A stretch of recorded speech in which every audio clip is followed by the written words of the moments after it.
बेटा आज का हमारा मैथ का काम वर्ड प्रॉब्लम का रहेगा। वर्ड प्रॉब्लम का मतलब होता है किसी वाक्य में, सेंटेंस में एक प्लस माइनस या मल्टीप्लाई डिवाइड की कोई सॉल्यूशन है, कोई प्रॉब्लम है, उसको आपको रीड करके उसको सॉल्व करना है कि उसमें क्या पूछा गया। जैसे चलो पहले पर्सन से ही शुरू करते हैं। मुझे नहीं पता इसमें क्या है, प्लस है या माइनस है, उसको रीड करने के बाद, पढ़ने के बाद पता लगेगा इसमें हमें करना क्या है। सबसे पहले पढ़ते हैं इसको। एक डिब्बे में 5 लड्डू है। इसमें कहा देखो यार, इसमें क्या कहा गया कि ये डिब्बा है ऐसा, उसमें 5 लड्डू है। मैं लड्डू बना ही देता हूँ, 1 2 3 4 5। एक डिब्बे में 5 लड्डू है। तो बताओ 10 डिब्बों में कितने लड्डू आएंगे। 10 डिब्बों में कितने लड्डू आएंगे। देखो हमें यहाँ एक चीज़ मालूम है बेटा, मैं हम क्लास में भी बहुत बार हमने कराए हैं, आज दोबारा से फिर करा रहे हैं कि देखो इसमें हमें एक डिब्बे का पता कि एक डिब्बे में कितने हैं, और ये भी पता लग गया कि भाई कितने डिब्बों में हमें लड्डू डालने हैं। दोनों चीज़ पता लग गई। अब हमसे पूछा कि बताओ भाई टोटल कितने लड्डू जो हैं 10 डिब्बों में डल जाएंगे। बेटा हम ऐसे ऐसे प्रॉब्लम से, आप छोटे बच्चे भी दिन में कई बार डील करते हो। जैसे खेलते टाइम भी होता है, मान लो घर में कोई टॉफी ले आया आपके लिए, आपके भाई को 2 टॉफी मिली, आपकी बहन को 2 टॉफी मिली, आपकी मम्मी को 2 टॉफी मिली, आपको भी 2 टॉफी मिली। अब चारों ने 2 टॉफी खा ली, और कोई पापा आपसे पूछते हैं कि बताओ आज कितनी टॉफी आप लोगों ने मिलकर खाई। तो ऐसे में आप झट से निकाल लेते हो कि 2 उसने खाई, 2 मैंने खाई, 2 मम्मी ने खाई, 2 भाई ने खाई, टोटल इतनी खाई। वो करते कैसे, देखो मैं बताता हूँ। अब तुम्हें यहाँ ये पता कि सबको 2 ही मिली है, बराबर जो है सबको बराबर बराबर मिली है, 2 2 2 2। अब क्या करोगे तुम, अलग से काउंट करके देख लो, 1 2 3 4 5 6 7 8। एक तो ये तरीका है, लेकिन बेटा ये कई बार तरीका बहुत लंबा हो जाता। मान लो बहुत सारे बच्चों को मिली है टॉफियाँ, पूरी क्लास को मिली है, तो क्या तुम ऐसे काउंट करोगे 2 2 2 2? वो बड़ा ही लंबा तरीका हो जाता है बेटा।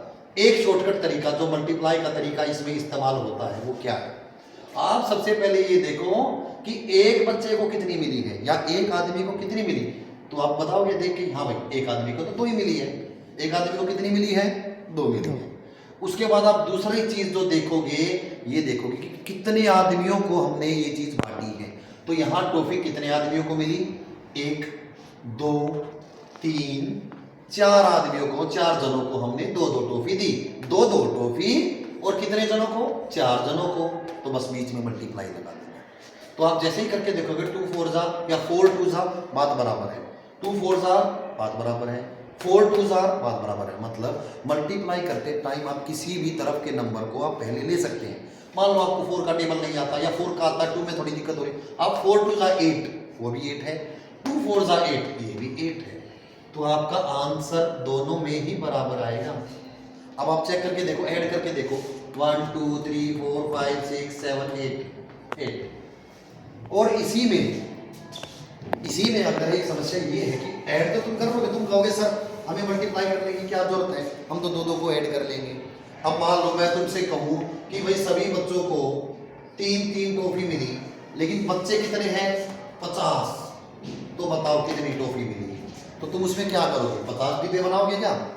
जब तक 50 डिब्बे बनाओगे आधी क्लास का काम तो हो ही चुका होगा बेटा, 1 घंटा तो इसी में लगा दोगे। सबसे आसान तरीका वही, एक बच्चे को कितनी मिली, 3 मिली सर, कितने बच्चों की निकालनी है, 50 की, तो 50 से मल्टीप्लाई करोगे और उससे क्या आंसर आएगा, 50 को 3 से मल्टीप्लाई करेंगे तो 150 की 150 टॉफी। देखो कितना कम टाइम लगा है बेटा। यही तरीका तुम्हें इस क्वेश्चन में लगाना है, जिसका सॉल्यूशन अब तुम खुद निकालोगे। हाँ तो बेटा जो अभी मैंने समझाया कि हमें एक चीज़ का पता है, एक आदमी का पता है, एक जन का पता है, एक डिब्बे का पता है, उसी तरह जैसे उसमें जन का पता था, एक जन को 2 टॉफी मिल रही है, हमें यहाँ ये पता लग गया, देखो साफ साफ लिखा है एक डिब्बे में 5 लड्डू है।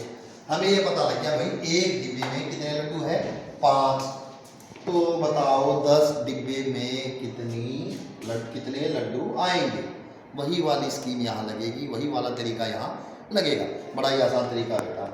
तो वही करोगे कि एक डिब्बे का पता है, 10 डिब्बों का निकालना है, तो अभी अभी मालूम है क्या कराया था। तो इसको तुम अपने घर से, अपने घर पर मैथ की कॉपी में ये तारीख डाल के, प्रश्न नंबर 1 डाल के इस क्वेश्चन को उतार के उसका आंसर लिखोगे। इसका आंसर का फोटो हम बाद में शाम को आप लोगों को भेज भी देंगे, लेकिन करना पहले अपने आप है। इसी तरह दूसरा देखो बेटे, एक कार का मूल्य 50 रुपये है। एक कार का मूल्य 50 रुपये है। मूल्य का मतलब होता है कीमत। कार की कीमत मतलब एक खिलौना कार है, उसकी कीमत है 50 रुपये। तो बताओ 20 कारें कितने रुपए की होंगी। मान लो कोई सामान बेचने वाला, खिलौने बेचने वाला बेटा, उसको वो एक कार को खरीद के ला रहा है बेचने के लिए। एक कार को खरीद के ला रहा है 50 रुपये की। अब उसने एक बार, बेचने वाला तो एक बार में बहुत सारी खरीदेगा ना, तो उसे 20 कारें खरीदनी है। एक का मूल्य पता है, 20 का निकालना है। एक बार और दोबारा से सुनोगे। मान लो तुम दुकान पे गए, तुम्हें चाहिए एक पेंसिल। क्या चाहिए? एक पेंसिल जिसका मूल्य है, आओ बेटा, एक जो पेंसिल है उसका मूल्य है 2 रुपये। उसका मूल्य है 2 रुपये।